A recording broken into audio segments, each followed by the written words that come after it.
5 keys for growth and impact के बारे में बात कर रहे हैं। आप भी आगे बढ़ सकते हैं। बस आपको एक बात समझनी होगी, हमारा छोटा चर्च है, मिडिल साइज चर्च है, बड़ा चर्च है, ये मायने नहीं रखता, क्योंकि आप एक पास्टर हैं। आप यीशु की आराधना करना चाहते हैं। आप मीडिया में इम्पैक्ट क्रिएट करना चाहते हैं, चाहे वो YouTube हो, Facebook हो, पॉडकास्ट हो, चाहे कुछ भी हो, या फिर टीवी हो, सिनेमा भी हो। यीशु के शुभ विचारों को लोगों तक पहुंचाना चाहते हैं। तो ये सोच रखने वाले आप सबको ये 5 फैक्टर्स बहुत ही इंपॉर्टेंट है। आप ये 5 फैक्टर्स को नोट कर लीजिए। अभी आप एक पेपर और पेन ले लीजिए, क्योंकि सिर्फ आप ही नहीं बल्कि आपकी पूरी टीम मिलकर चर्चा करने वाली है। नंबर 1, मीडिया एक जर्नी एक्सपीरियंस है। मीडिया एक सफर है। आपको इस सफर को समझना होगा, अच्छे से समझना होगा। मैंने शुरुआत की थी और अभी सीख रहा हूँ। हम कई जगह जाने वाले हैं, अलग जगहों का अनुभव लेने वाले हैं, हम बहुत आनंद लेने वाले हैं। इससे एक लर्निंग कर्व समझना है। बहुत सारे लोग मीडिया के अंदर आते हैं, आने के बाद इसमें ट्राई करते हैं, फिर छोड़ देते हैं, फिर उनकी कोई कंसिस्टेंसी नहीं रहती। तो इस जर्नी एक्सपीरियंस को फील करो और लगातार सफर करते रहें। लगातार सीखते रहो। गलतियां होगी तो भी चलेगा, आप फिर से सीख जाओगे। ये एक सफर है।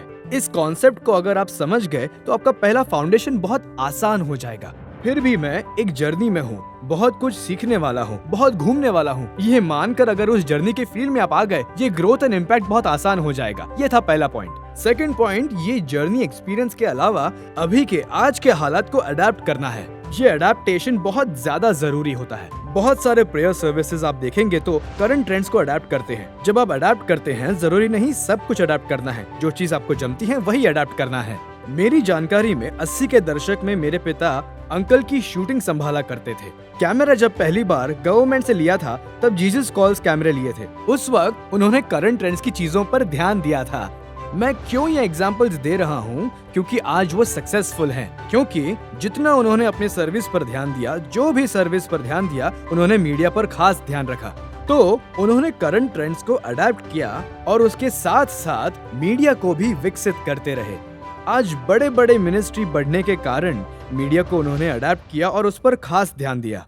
मेरे इन 30 साल के अनुभव में जिन मिनिस्ट्रीज ने मीडिया को अडेप्ट किया है वो आगे बढ़े हैं। इसलिए आप ट्रेंड को अडेप्ट नहीं करेंगे तो आप आगे नहीं बढ़ पाएंगे। इसलिए ये जर्नी एक तरफ है और अडेप्टेशन दूसरी तरफ है।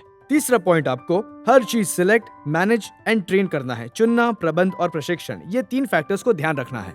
बहुत सारे पास्टर्स मुझसे कहते हैं टीम नहीं बन पाती, टीम बनाना मुश्किल है, महंगा है। हाँ, ये सच है, मगर आपको ये करना है। आपको हमेशा डेलीगेट करना है और सीखना है। सब कुछ पास्टर्स नहीं कर सकते। मैंने शुरू में लोगों को देखा है, खर्चा बचाने के लिए सब कुछ खुद करेंगे। वो सब ठीक है, हमने भी शुरुआत ऐसे ही की थी। मगर जैसे जैसे हम आगे बढ़ेंगे, हमें एम्पावर करना है, डेलीगेट करना है, सिलेक्ट करना है, ट्रेन करना है, रिक्रूट करना है। भले आप एक छोटी टीम है, चाहे एक सदस्य हो या एक छोटा चर्च हो, आपके पास उतनी व्यवस्था नहीं है, तब भी आप सिलेक्ट करना शुरू कर दो।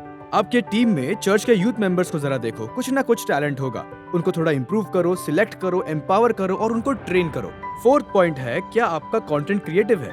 क्रिएटिविटी का मतलब है आपका पैकेज सेम है, मैसेज सेम है, मगर आप संडे मैसेज को संडे चर्च में प्रवचन देते हो। मगर जब ये मीडिया में आता है, YouTube हो, टीवी हो, Facebook हो, Instagram हो, क्या ये कंटेंट को प्रॉपर पैकेज कर रहे हो? ये बहुत जरूरी है। कंटेंट क्रिएटिव है क्या? मैं ये बार बार क्यों पूछ रहा हूँ? क्योंकि क्राइस्ट भी क्रिएटिवली सोचकर, क्रिएटिवली बोलकर कई जगहों पर बोला नहीं, पर सवाल उठाए। मतलब सीधा है, अगर आप क्रिएटिव नहीं हैं तो इम्पैक्ट नहीं कर पाओगे। अभी का जमाना बड़ा कॉम्प्लेक्स है। इतनी नई खबरें मीडिया पर रोज पब्लिश होती है। इनके बीच आपका कंटेंट कैसे सबके पास पहुंचेगा? अगर आपको क्रिएटिव रहना है तो कुछ चीजें करना जरूरी है। मैं उसके बारे में भी बताऊंगा। अभी हम अगले पॉइंट पर जाएंगे। ये क्रिएटिव कंटेंट बहुत जरूरी है, मैं इस पर अलग से बात करूंगा। और अगला पॉइंट बहुत महत्वपूर्ण है। ये जो कंटेंट आप बना रहे हैं वो ऑडियंस के लिए है, इसलिए आप एक फाउंडेशन बना लो।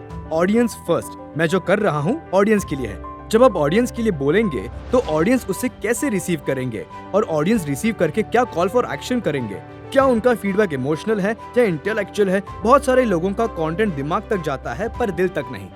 इसीलिए आपका कंटेंट सिर्फ क्रिएटिव ही नहीं बल्कि ऑडियंस के लिए होना चाहिए।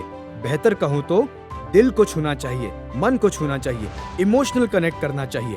क्राइस्ट की बहुत सारी बातें इमोशनली कनेक्ट करती है, इसलिए ये 5 पॉइंट्स ध्यान में रखिए। नंबर 1, ग्रोथ एक सफर है, एक जर्नी एक्सपीरियंस है। नंबर 2, आपको अडेप्ट करना होगा, सिचुएशन के हिसाब से अडेप्ट करना होगा। Number 3, select, manage and train. सब कुछ आप नहीं कर सकते, इसलिए सिलेक्ट, मैनेज एंड ट्रेन।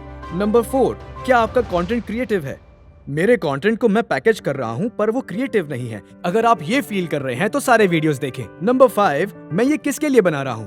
कौन है मेरा ऑडियंस? क्या सभी मेरे ऑडियंस है या पर्टिकुलर कुछ लोग हैं? बहुत सारे मिनिस्ट्री में कुछ लोग खास वजह से चर्च जाते हैं। बहुत सारे चर्च होने के बावजूद भी लोग आपको फॉलो करते हैं। क्या आप उन लोगों को ध्यान में रखते हुए कंटेंट बना रहे हैं? क्या आप उनके फ्लो में हैं या किसी और को टारगेट बना रहे हैं? इसलिए आप अगर ये 5 फाउंडेशंस को समझ लेंगे तो ये मीडिया जर्नी इम्पैक्टफुल होगी। आगे हम ये 5 पिलर्स को ब्रेक डाउन करके बात करेंगे और उस पर अच्छे से मिलकर चर्चा करेंगे। आप अपने टीम को बुलाओ, पेपर पेन ले लीजिए और जल्दी से फॉलो कीजिए, फिर हम विस्तार में चर्चा करेंगे।